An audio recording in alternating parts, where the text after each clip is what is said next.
জুলাই মাসে চন্দ্রমল্লিকা গাছের ডাল থেকে চারা তৈরি করতে সময় লাগবে মাত্র 20 থেকে 22 দিন। আজকের আমার ভিডিও চন্দ্রমল্লিকা গাছের ডাল থেকে কিভাবে খুব সহজে চারা তৈরি করতে পারবেন।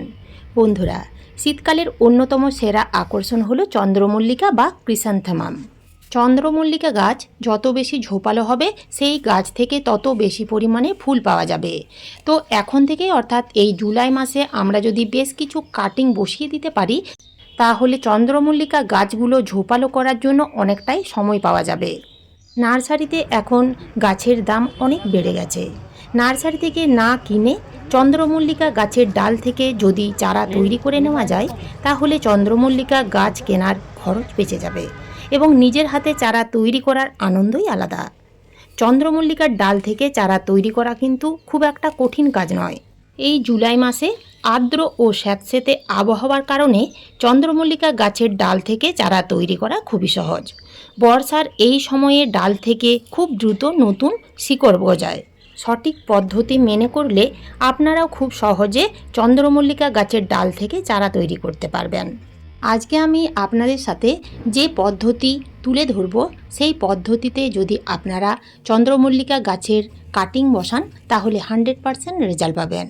কি সেই পদ্ধতি জানতে গেলে ভিডিওটির সাথে থাকতে হবে। ভিডিওটি কিন্তু স্কিপ করে দেখবেন না, তাহলে অনেক কিছুই জানতে পারবেন না। ভিডিওটা পুরোটা দেখবেন, ভালো লাগলে লাইক শেয়ার সাবস্ক্রাইব করে পাশে থাকার অনুরোধ রইল।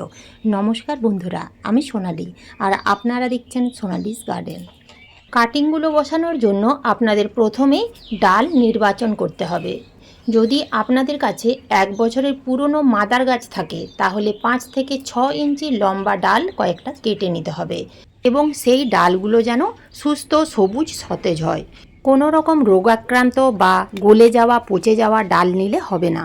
তবে যে কাটারটা আপনারা ব্যবহার করবেন তা কাঁচি হতে পারে বা ব্লেড হতে পারে। সেই কাঁচি বা কাটার ডেটল বা স্যাভলন দিয়ে স্যানিটাইজ করে নিতে হবে। ঘষে ঘষে ডাল কাটলে হবে না।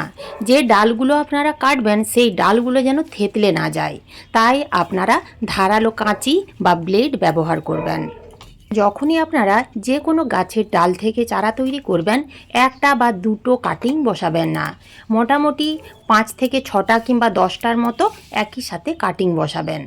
তো দেখুন আমি এখানে 5টা কাটিং কেটে নিয়েছি।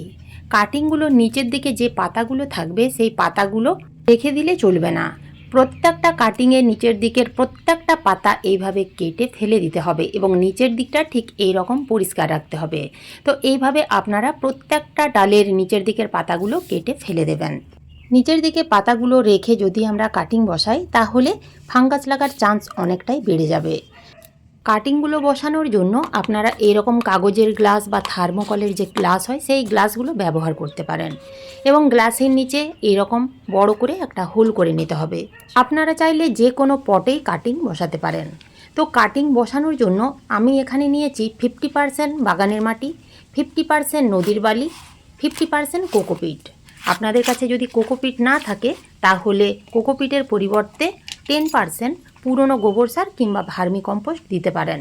তার সাথে মিশিয়ে নিতে হবে ছত্রাকনাশক। কোকোপিটের মধ্যে কাটিং বসালে কাটিং থেকে খুব তাড়াতাড়ি শিকড় বের হয়। তো প্রত্যেকটা উপকরণ খুব ভালো করে মিশিয়ে নিতে হবে। ভালো করে না মিশিয়ে আপনারা কিন্তু কখনোই কাটিং বসাবেন না। প্রত্যেকটা গ্লাসে এই ঝুরঝুরে মিডিয়া ভরে নিতে হবে এবং গ্লাস ভর্তি করেই ভরতে হবে। একটু চেপে চেপে ভরতে হবে যাতে মাটির ভেতরে এয়ার গ্যাপ না থাকে। মাটির মধ্যে যদি এয়ার গ্যাপ থাকে তাহলে কিন্তু খুব ভালোভাবে চারা তৈরি নাও হতে পারে। তো এখানে দেখুন প্রত্যেকটা পটে আমি এই মিডিয়া ভরে নিলাম। এইভাবে আপনারাও চেপে চেপে মিডিয়া ভরে নেবেন। আমি এখানে কাটিংগুলো বসানোর জন্য কোনো রকম রুটিং হরমোন ব্যবহার করব না। এখানে আমি নিয়েছি ছত্রাকনাশক, সাপ ছত্রাকনাশক। 1 চামচ ছত্রাকনাশক সামান্য একটু জল দিয়ে গুলে নিয়েছি এবং কাটিংয়ের যে এই যে নিচের পোর্শনটা আছে সেই জায়গাটাতে একটু ভালো করে লাগিয়ে 1.5 থেকে 2 ইঞ্চির মতো ঠিক এইভাবে পুঁতে দিতে হবে এবং গোড়াটা একটু চেপে দিতে হবে। আপনারা চাইলে রুটিং হরমোন ব্যবহার করতে পারেন। সারের দোকানে কাটিং এড পাউডার বললেই আপনারা পেয়ে যাবেন। এছাড়াও অনলাইন থেকেও আনিয়ে নিতে পারেন। একটা কাটিং এড পাউডার যদি আপনারা কিনে রাখেন তাহলে হাজারেরও বেশি চারা তৈরি করা যাবে। এছাড়াও আপনারা প্রাকৃতিক রুটিং হরমোন হিসেবে অ্যালোভেরা জেল ব্যবহার করতে পারেন।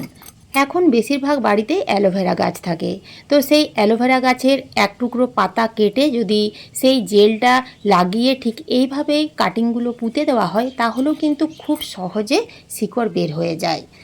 এছাড়াও আপনারা মধু ব্যবহার করতে পারেন।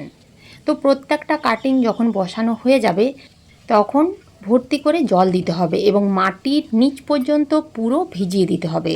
তো আমি এখানে দেখুন প্লেন জলের সাথে এই ছত্রাকনাশক গুলে দিলাম এবং প্রত্যেকটা পট আমি কিন্তু এই ছত্রাকনাশক জল দিয়ে ভিজিয়ে দেব। এতে কাটিংয়ের মধ্যে কোনো রকম ফাঙ্গাস লাগবে না। আমি এখানে একটা পটে একটা কাটিং বসিয়েছি। আপনারা চাইলে একই পটে একাধিক কাটিং বসাতে পারেন। যদি আপনাদের কাছে বড় টব থাকে তাহলে একই সাথে অনেকগুলো কাটিং বসাতে পারেন। তবে এই একটা পটে একটি কাটিং বসানো সব থেকে সুবিধা হয়, কেন জানেন? যখন কাটিং থেকে চারা তৈরি হয়ে যাবে বড় পটে প্রতিস্থাপন করার জন্য কোনো রকম রুট বল ভাঙতে হবে না, যার ফলে শিকড়ের কোনো ক্ষতি হবে না। আর আমরা যদি অনেকগুলো কাটিং একটা পটে বসাই তাহলে কিন্তু সেই কাটিংগুলো তুলতে গিয়ে বেশিরভাগ শিকড় ছিঁড়ে যাওয়ার চান্স অনেক বেশি থাকে। তাই একটা পটে একটা কাটিং বসানোই সব থেকে ভালো। কাটিং বসানো হয়ে গেলে পাত্রগুলোকে সরাসরি কড়া রৌদ্রে রাখা যাবে না। ছায়া ও আলো চলাচল করে এমন জায়গায় রাখতে হবে। আপনারা কোনো শেডে রাখতে পারেন, বড় কোনো গাছের নিচেও রাখতে পারেন, কিন্তু আপনাদের লক্ষ্য রাখতে হবে যেন ডাইরেক্ট সূর্যের রোদ না লাগে। ইনডাইরেক্ট আলো বাতাস চলাচল করে সেই রকম জায়গায় রাখতে হবে এবং প্রত্যেক দিন জলের স্প্রে করতে হবে। মাটি সব সময় ভেজা ভেজা ভাব থাকবে, অর্থাৎ ময়েশ্চার থাকবে, কিন্তু একেবারে অতিরিক্ত জল দিয়ে গোলা প্যাচপ্যাচে রাখা যাবে না। যখন আপনারা জলের স্প্রে করবেন খুব সাবধানে করতে হবে। কোনো কারণে কাটিং যদি একবার নড়ে যায় তাহলে সেই কাটিং থেকে চারা তৈরি হবে না। কাটিংগুলো বসানোর মোটামুটি 15 থেকে 20 দিনের মধ্যেই দেখবেন নতুন নতুন কচি কচি ছোট ছোট পাতা ছাড়তে শুরু করবে। যখনই দেখবেন পাতা ছাড়তে শুরু করেছে ঠিক তখনই আপনারা বুঝতে পারবেন যে কাটিং থেকে খুব ভালো রকমের চারা তৈরি হয়ে গেছে।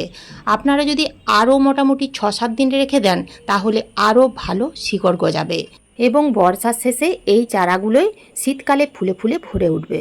শুধু যে চন্দ্রমল্লিকা গাছের ডাল থেকেই খুব সহজে চারা তৈরি করা যায় তা কিন্তু নয়। ডাল থেকে তো চারা তৈরি করা যায়, তাছাড়াও এই গাছের একটা পাতা থেকেও খুব সহজে চারা তৈরি করা যায়। বন্ধুরা, এই পদ্ধতিতে এই ওয়েদারে আপনারা বেলি, টগর, রঙ্গন, জবা, গোলাপ সকল প্রকার ফুল গাছের কাটিং থেকে খুব সহজে চারা তৈরি করতে পারবেন এবং 100% রেজাল্ট পাবেন। তো আজ এই পর্যন্তই, ফিরে আসবো অন্য কোনো নতুন ভিডিও নিয়ে। আপনারা সবাই ভালো থাকবেন, সুস্থ থাকবেন। ধন্যবাদ।